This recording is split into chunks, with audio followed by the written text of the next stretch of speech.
بسم اللہ الرحمن الرحیم وقل رب زدنی علما۔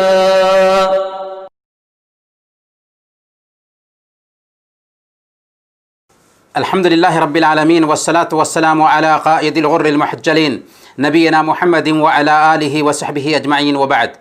محترم بھائیوں اور بہنوں، السلام علیکم ورحمۃ اللہ وبرکاتہ۔ ان دنوں فرانسیسی صدر میکرون جس طرح کی گھٹیا بیان بازی کر رہا ہے،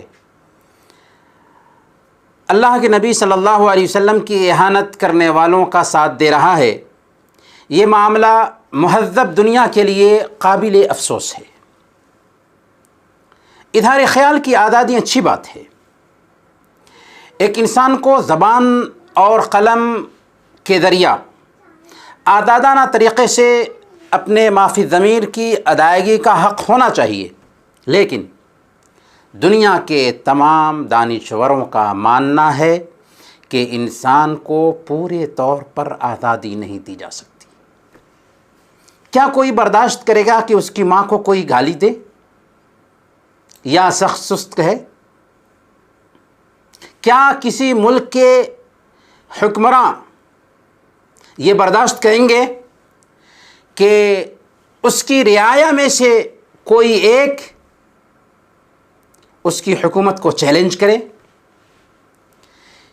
کیا کوئی حکومت یہ معاف کرے گی کہ اس کا شہری وہاں کے قانون کا مذاق اڑائے یا اپنے قول اور فعل سے وہاں کی عدالت کے وقار کو مجروح کرے یا اس کے فیصلے کو خاطر میں نہ لائے؟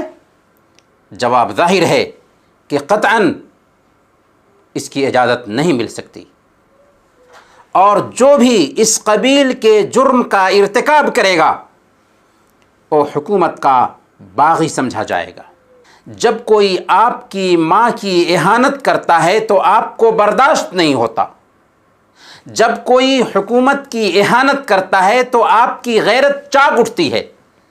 تو ذرا دل کو ٹٹولیے اور من سے پوچھئے کہ او خالق کائنات، ساری کائنات کا پیدا کرنے والا، جس نے اس دنیا کو سجایا، سنوارا، ہر طرح کی مخلوق سے اس دنیا کو آباد کیا، پھر انسان کو معمولی پانی کے ایک قطرہ سے پیدا کیا، گود سے لے کر گور تک اس پر اپنی نعمتیں نچھاور کرتا رہا، انبیاء و رسول کے ذریعہ اپنا پیغام کھول کھول کر بیان کیا، اسے زندگی گزارنے کے لیے قرآن کریم کی شکل میں ایک نظام حیات دیا جو ساری انسانیت کے لیے آیا۔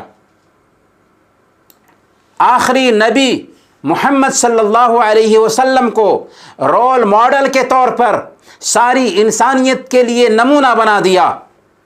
ان کی شان میں قرآن نے کہا وَمَا أَرْسَلْنَاكَ إِلَّا رَحْمَةً لِلْعَالَمِينَ، ہم نے آپ کو ساری دنیا کے لیے رحمت بنا کر بھیجا ہے۔ اب اگر اس کے باوجود بھی کوئی سرفرا اٹھے اور اپنے خالق، اپنے مالک اور ساری کائنات کے منعم حقیقی کی دھرتی پر بستے ہوئے، اس کی روزی سے کھاتے ہوئے، اسی کی ہوا میں سانس لیتے ہوئے، اس کی اتاری ہوئی آخری کتاب کا مذاق اڑانا شروع کر دے، اس کے بھیجے ہوئے آخری رسول کی اہانت شروع کر دے، ان کا اپمان کرنے لگے، تو کیا اس سے بڑھ کر کوئی اور بغاوت ہو سکتی ہے؟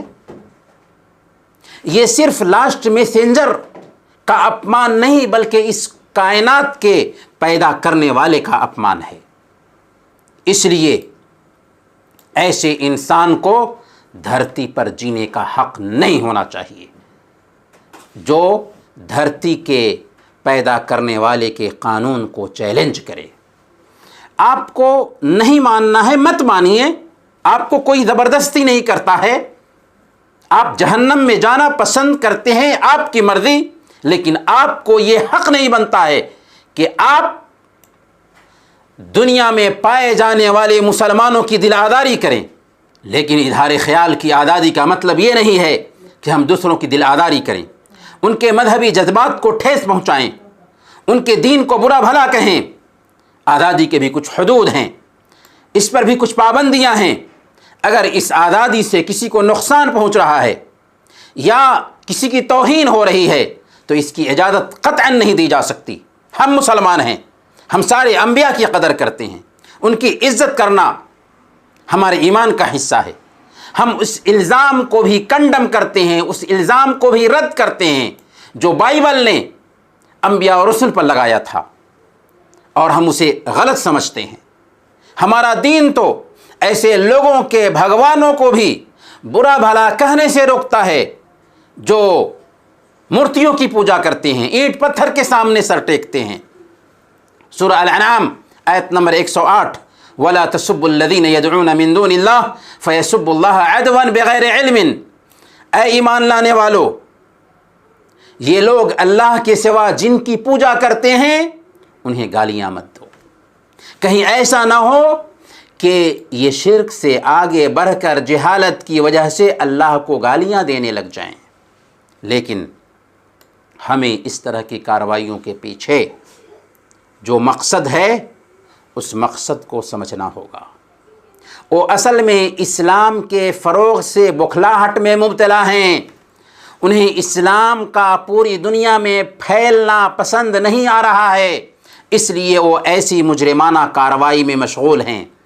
ورنہ کتنے انصاف پسند مغربی مفکرین نے اعتراف کیا ہے کہ انسانیت میں اگر کوئی عظمت کا مستحق ہو سکتا ہے تو وہ محمد صلی اللہ علیہ وسلم ہے۔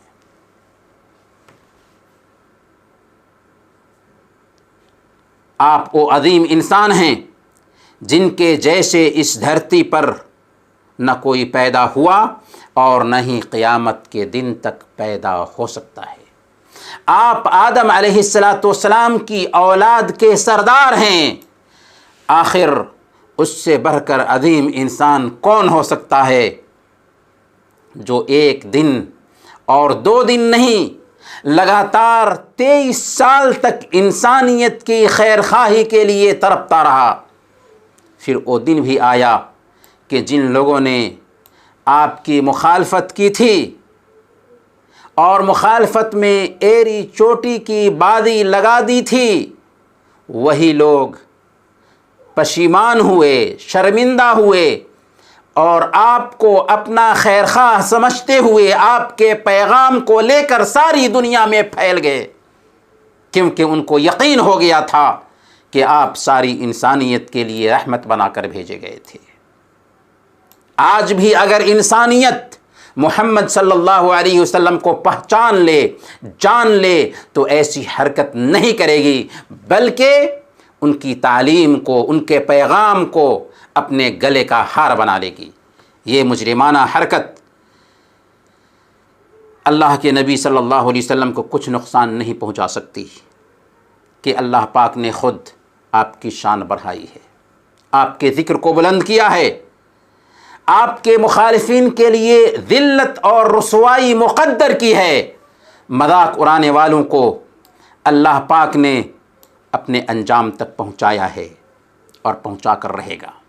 اس لیے جب کوئی گستاخ ہمارے نبی پاک صلی اللہ علیہ وسلم کی شان میں گستاخی کرے گا تو اس سے ہمارے نبی کی شان میں تنقیص نہیں ہوتی، بلکہ ان کے مقام اور مرتبہ میں اور اضافہ ہوتا ہے۔